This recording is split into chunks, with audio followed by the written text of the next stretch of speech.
So you're thinking of making a new construction home purchase in Texas. Well, I have 5 essential tips for you to help you make an informed and educated home buying decision. Hi, my name is James Deloney. Welcome to my channel, Real Texas Homes.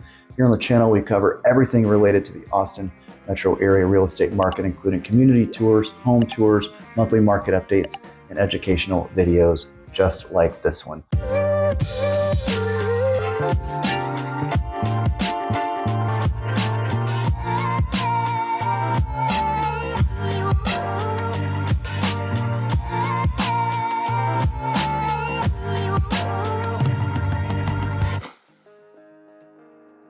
So let's start with tip number 1 when you're making a new construction home purchase in Texas, and that's understanding the difference between improved value and unimproved value.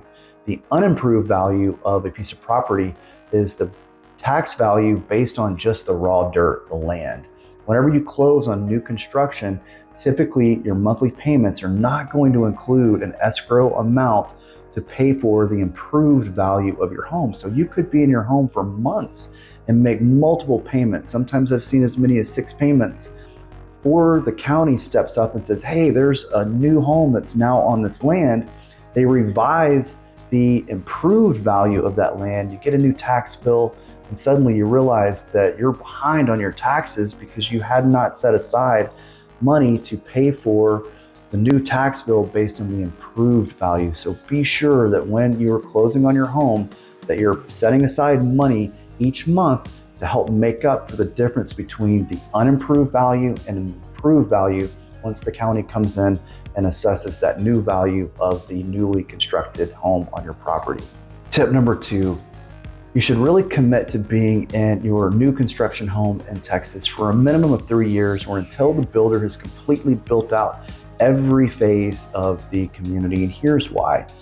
If there were ever a life event that would cause you to sell before the builder has completely finished out all phases of the community, you find yourself competing against the builder, they will almost always undercut your home value and use incentives to create an opportunity for buyers to get a better deal going through them buying a brand new home as opposed to one that's been lived in.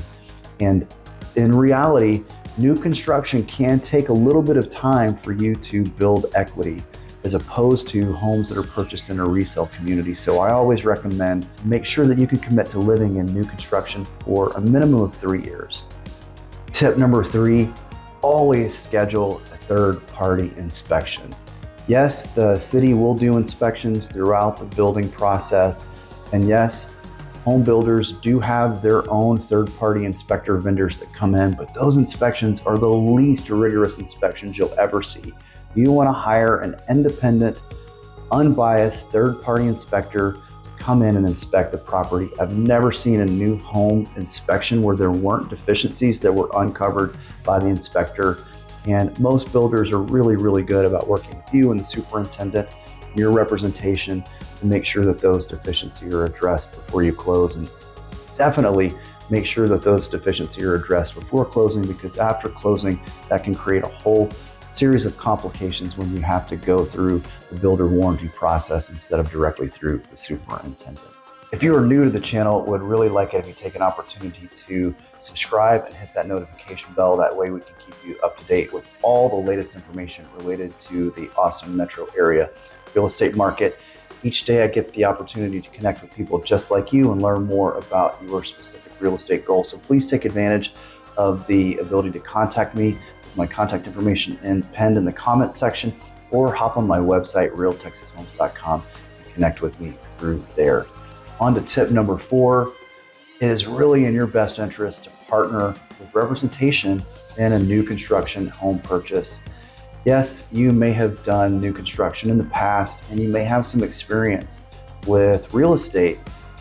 At the same time, there really is no disadvantage to partnering with an agent and allowing someone to walk alongside you and be there to help you navigate the process, negotiate on your behalf, because the seller representatives work exclusively for the builders, and the builder contracts are weighted heavily in favor of the builders. And it's really important that you have someone that's advocating for you throughout the whole process. Rarely is there going to be a situation where a builder is going to offer you any advantage in terms of pricing because you're unrepresented. So it just makes sense for you to partner with someone to help you navigate throughout the entire process from beginning to end. Play bad cop to your good cop whenever there are problems, and there will be in the construction process. You have someone that you can send on your behalf to advocate for you. I am one of the nicest people you ever meet, but when it comes to protecting your money or your interest, I'm like a pit bull, and you can send me in, play bad cop, and let me deal with the building superintendent or other parties involved in the home building process to make sure that you're getting exactly what you were promised in the home building contract. Now on to tip number 5, the one that I mentioned is so specifically critical. If you are not from Texas, you might not think about this, and it's your lot orientation. Because of the really hot summers that we have here in Texas, in an ideal world, you want the front of your home facing west because you would like the sun to rise in the back of your home and set in the front of your home. That way you have shade in the evenings in the back of your home and you can enjoy your back patio, outdoor living area. Now, if you've got a pool, this isn't as critical because obviously you could swim in the heat and the sun's not as much of a factor.